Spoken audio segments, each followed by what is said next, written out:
Well, reflexive behavior isn't always static. That is, it can change, and it changes in two ways: habituation and sensitization.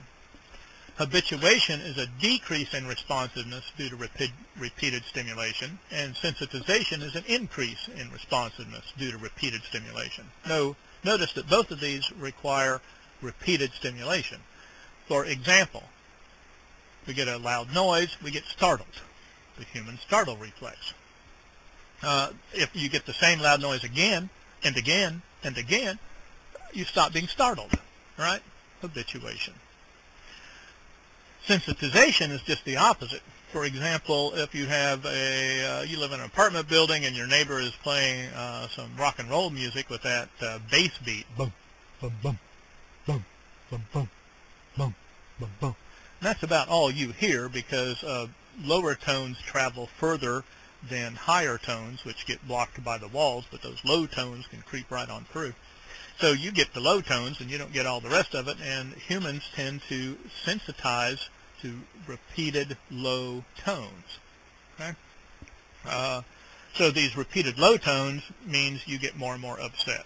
The longer it goes on, the more you get upset. You start banging on the walls, turn that music down, you want to call the police, turn the music down, you can't study, you can't sleep, etc. Notice that we're going to sensitize to these low sounds of the beast bait of your neighbor's rock music, so you might as well just go ahead and give it up. You're not going to get over it. If you lay in bed thinking, you'll just fall asleep sooner or later, unlikely. Airplanes and trains also typically cause sensitization. That is, if you live near an airport and the planes are flying overhead fairly, on their daily routes, boy, and you're home all day, the average home ownership within 2 miles of an airport is 2 years. The average home ownership at the same time the study was done outside of that 2-mile range was 7 years. So there's a big difference here. People buy homes near airports because they're about half the price of homes away from airports.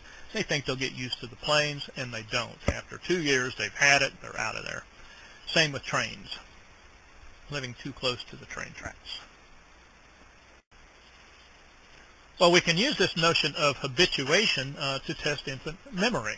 In other words, if we habituate to a stimulus that's repeated over and over, that obviously means we must have some subconscious, if not conscious, at least a subconscious memory of that stimulus. So as you can see here in this picture, we can set an infant in our laps, and we can show it a stimulus, in this case a checkerboard pattern, and we'll just show it for a few seconds. And we'll turn it on and wait until the infant stops looking. So we'll record how long the infant looks, or at least its eyes orient towards that stimulus. Okay? When it gets bored, it will look away. We turn off the stimulus, we wait a little while, then we turn it on again. So we have multiple trials or multiple presentations. What we see is after, you can see here by the 3rd time the infant is getting bored with it, not looking as long, and certainly by the 6th, 7th, and 8th times it's seen the same thing. It's not looking at it very long at all. It has habituated to the stimulus. We now show it a novel stimulus. What if we had red and white checkerboard pattern? Or instead of checkerboards, it was triangle, black and white triangle pattern. Well, this novel display, we get, boom, a boost in looking. That is, it now looks at it much longer than it did the familiar display. And so we see the infant must have remembered the black and white checkerboard pattern, indicating habituation, and the novel display then shows it wasn't just a general fatigue effect, that a novel display reattracts attention. Although, as you can see, it wasn't nearly as much as the initial looking time, so there may be some fatigue operating here. Another phenomenon due to reflexive behavior, especially the idea of habituation and sensitization, has to do with learned helplessness. This was first discovered in the 1960s at the University of Pennsylvania.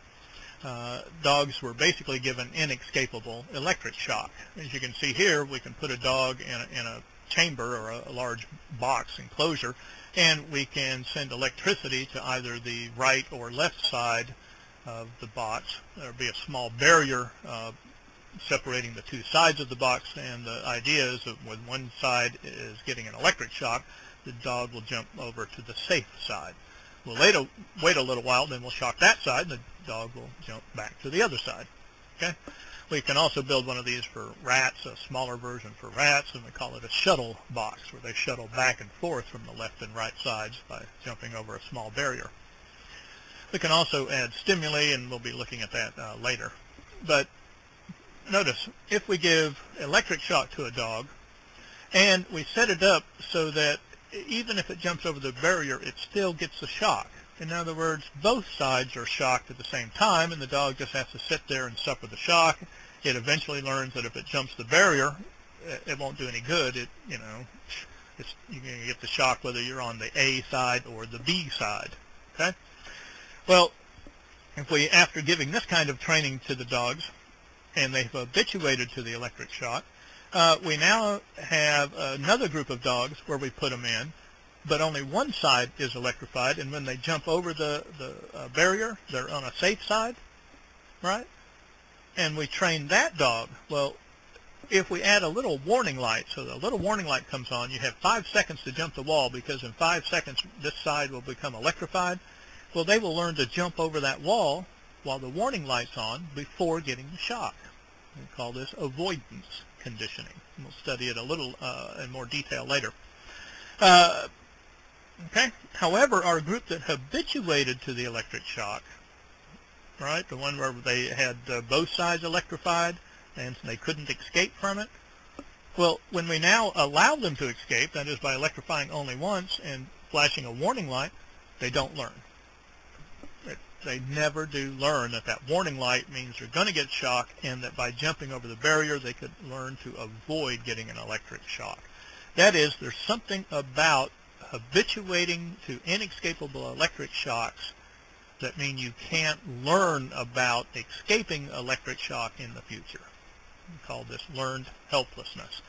It was extended to school children also in the 60s. Once we discovered it with these dogs, people began to relate that to school. We have kids in school who are normal or even slightly above average IQ, so they should have no learning problems at all, and yet they show learning disabilities. And one of our theories is a learned helplessness theory, in that early on in education, kindergarten, first grade, that they were receiving basically inescapable shocks. That is, no matter what they did, they got a poor grade. No matter what they did, the teacher said, no, that's not right. So they quickly learned that it didn't really matter how they performed in school. They weren't going to make anything but a C anyway, or a D or an F or whatever.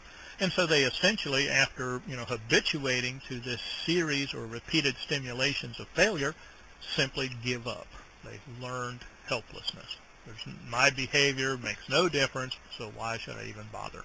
Now, don't get me wrong, it's not a conscious process at all. So the kids themselves aren't saying, well, why should I bother? They're really unaware of these learning processes going on. Oh, but let me remind you, this is not learning. It's reflexive action of habituation and sensitization. Just habituation in the case of learned helplessness.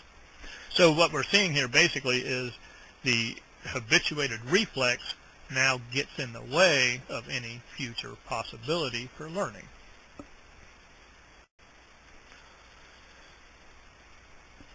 Well, now you may think giving giving dogs electric shocks is unethical, and yeah, and in a certain way it is. But as you can see here, Dr. Seligman, the man responsible for this original research, let's give you a few minutes to read his statement.